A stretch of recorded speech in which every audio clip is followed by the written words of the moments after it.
Time for the sports news of the day. Here is Ayotunde Balogun.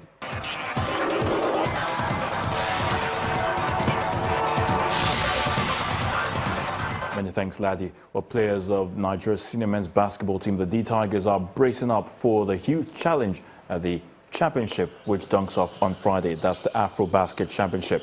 Without the experience of key players that won the last title for Nigeria, some of the selected players say they understand the task ahead of them. Work, but I think that's what we're all made for. Ike is a captain on the last team and this team, so he brings a lot of that good experience for us too.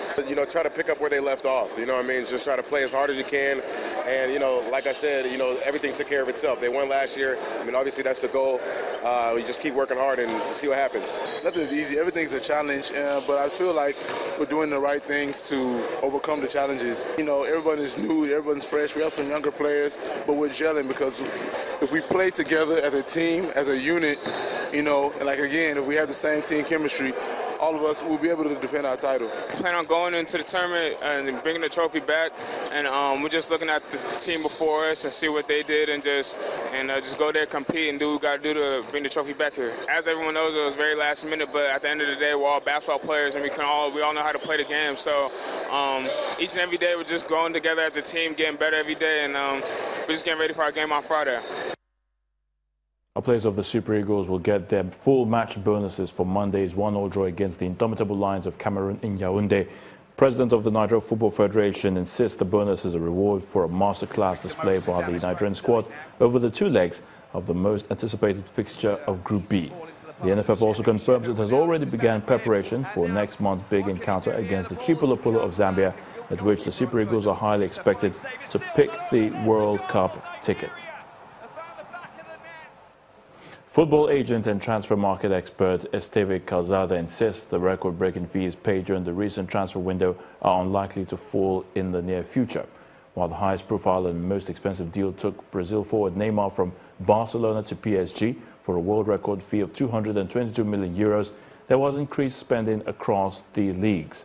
But Mr. Calzada says with the exception of PSG, the money spent was within budgets and that even top clubs were now generating money through player sales. In tennis, Pablo Carreño Busta has taken one step closer to her first major final as he defeated Diego Schwartzman 6-4, 6-4, 6-4 in the US Open quarterfinals. The 26-year-old has always been a player of some potential, but this season he has progressed by reaching the quarterfinals at Roland Garros earlier this year. Having won the first set, Carreño Busta broke in the third game of the second set, but his opponent immediately broke back. The second set featured some impressive rallies, but after a late break, Carreño Busta held his nerve to serve out in moving 2 sets clear.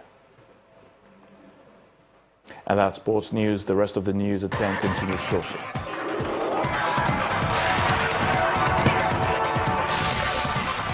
Thank you very much, Ayo. The opposition leader in Kenya, Raila Odinga, says he will not be participating in the presidential rerun come October the 17th, as announced by the country's Electoral Commission. Mr. Odinga's opposition, NASA Alliance, had challenged the August election results at the Supreme Court. The court found, amongst other things, that the Electoral Commission had committed illegalities in the transmission of results, but did not release full details of exactly what went wrong. Odinga says fresh elections must be held in an environment where everything that went wrong can be corrected.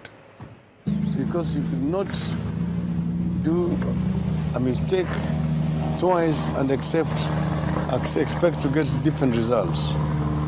We know exactly what transpired in these last elections.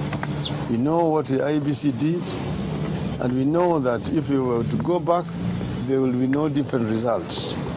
And that's why we have said that there will be no elections on the 17th of October until some of the conditions which you have spelled out in the statement are met by the IEBC. This is our position with regards to what was announced by the IEBC yesterday. The Trump administration has announced the Deferred Action for Childhood Arrivals DACA for Short program will be scrapped.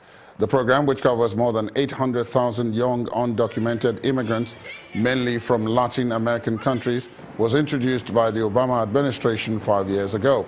Critics say the program, which provides temporary permits for work and study, amounts to an amnesty for illegal immigrants. U.S. Attorney General Jeff Sessions made the announcement this afternoon.